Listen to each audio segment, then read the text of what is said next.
the West is misogynistic and always has been. And I mean that according to the dictionary definition. They hate women, truly. There's no other culture or civilization in history, in my opinion, that degrades and belittles women as much as the West. They objectify women so profoundly that women in the West objectify themselves.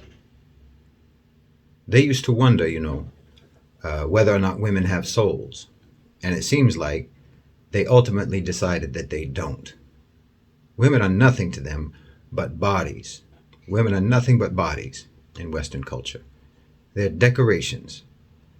Women's bodies are supposed to be part of the scenery, nothing but props.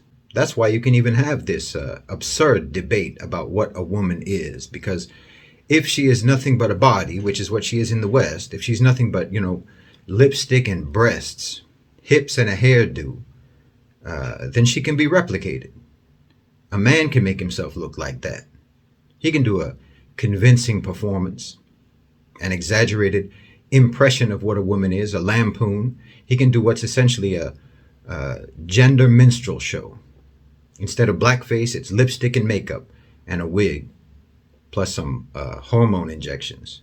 Because they really think that that's all that women are, and that's all they want women to be. That's what they want women to be, because that's what they reward women for being.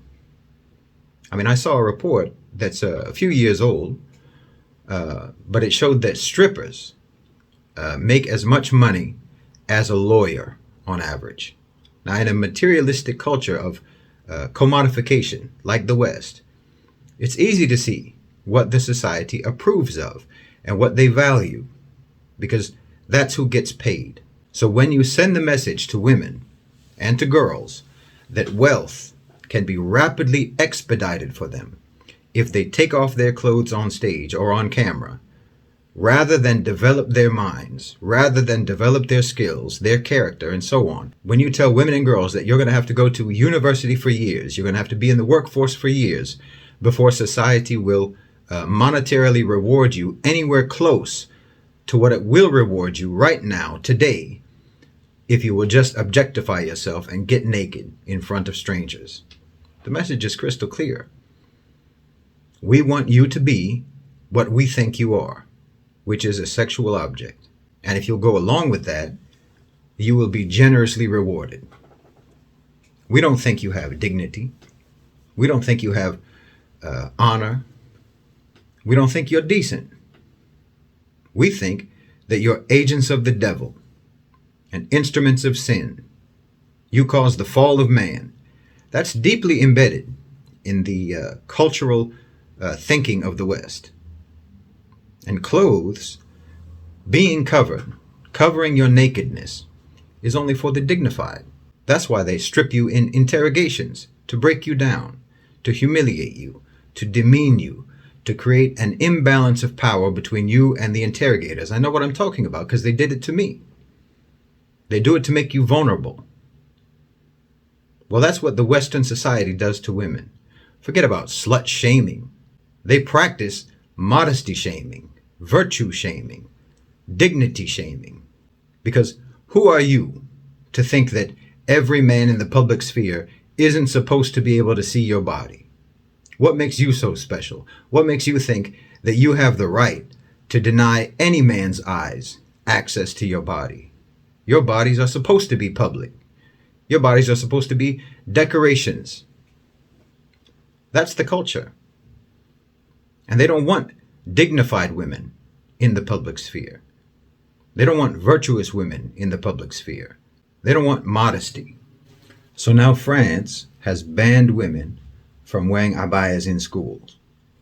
Women can't wear clothes in schools that deny male teachers and fellow students access to enjoy their figures, to enjoy their bodies. And of course, this is just a crooked way of banning Muslim women from education. Just like the public ban on the niqab, France wants Muslim women to stay in their homes, and they don't want them to go to school. In other words, they're not allowed to be in public. They're not allowed to go to school unless they go along with your objectification and misogyny. because Muslim women destroy your narrative about women, and that's unacceptable to you. Muslim women destroy your vindictive understanding of patriarchy, and that destroys your whole narrative about Muslim men in the process, and by extension, your whole slanderous narrative about Islam. Because, like I've said before, in Islam, men have authority over women, and we don't say that that means superiority over women. It's absurd to pretend that the Muslim world is misogynistic on any scale like the West, especially with regards to the issue of hijab. I mean, I don't think there's any better argument against the claim that hijab is a manifestation of male domination than the advertising industry. I mean, think about it. Companies know and have known for a very long time that men like to look at women's bodies. In fact, there isn't anything that men would rather look at than women's bodies.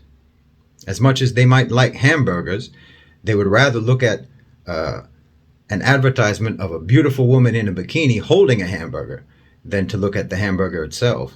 That's why you use women in advertising the way you do. In a male-dominated society, women would be less covered, not more covered, because, well, that's what men want to see, and in a male-dominated society, they control the norms. And this should be understood. In a male-dominated society, in a truly misogynistic society, men believe that it is their right to see women's bodies.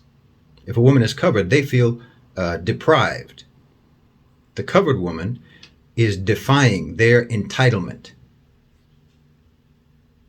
You can even decipher this in their anti-hijab arguments, when they say that hijab seeks to make women invisible in the society, as if a woman isn't there if you can't see her legs or her hair or the contours of her body. She just doesn't exist if she's not showing you her body.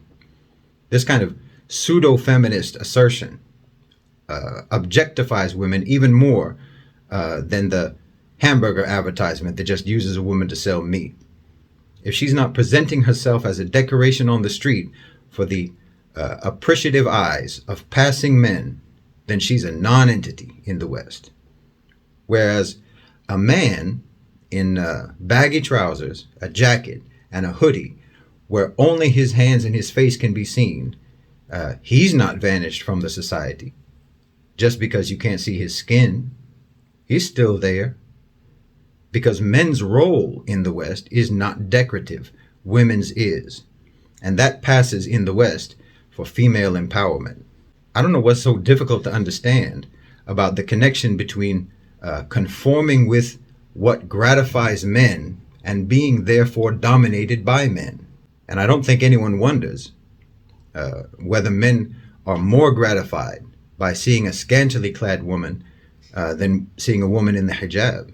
I mean, whose image is more likely for men to search on Google, Kim Kardashian or Afghan woman in a burqa? No, the West hates Muslim women because they embody the antidote for the poisonous narrative that the West has always maintained about women. And they're afraid that women will catch on. They're afraid that their own women will start to realize that they don't deserve to be stripped down in public and objectified, that they don't have to suffer all these body image issues, the eating disorders, the depression, the anxiety over whether or not they can fit into a tight dress or a short skirt to conform with societal expectations. They're afraid that Muslim women will make their own women question their own self-objectification, and then the party will be over. That's what they're worried about. And they're not wrong. Women convert to Islam twice as much as men.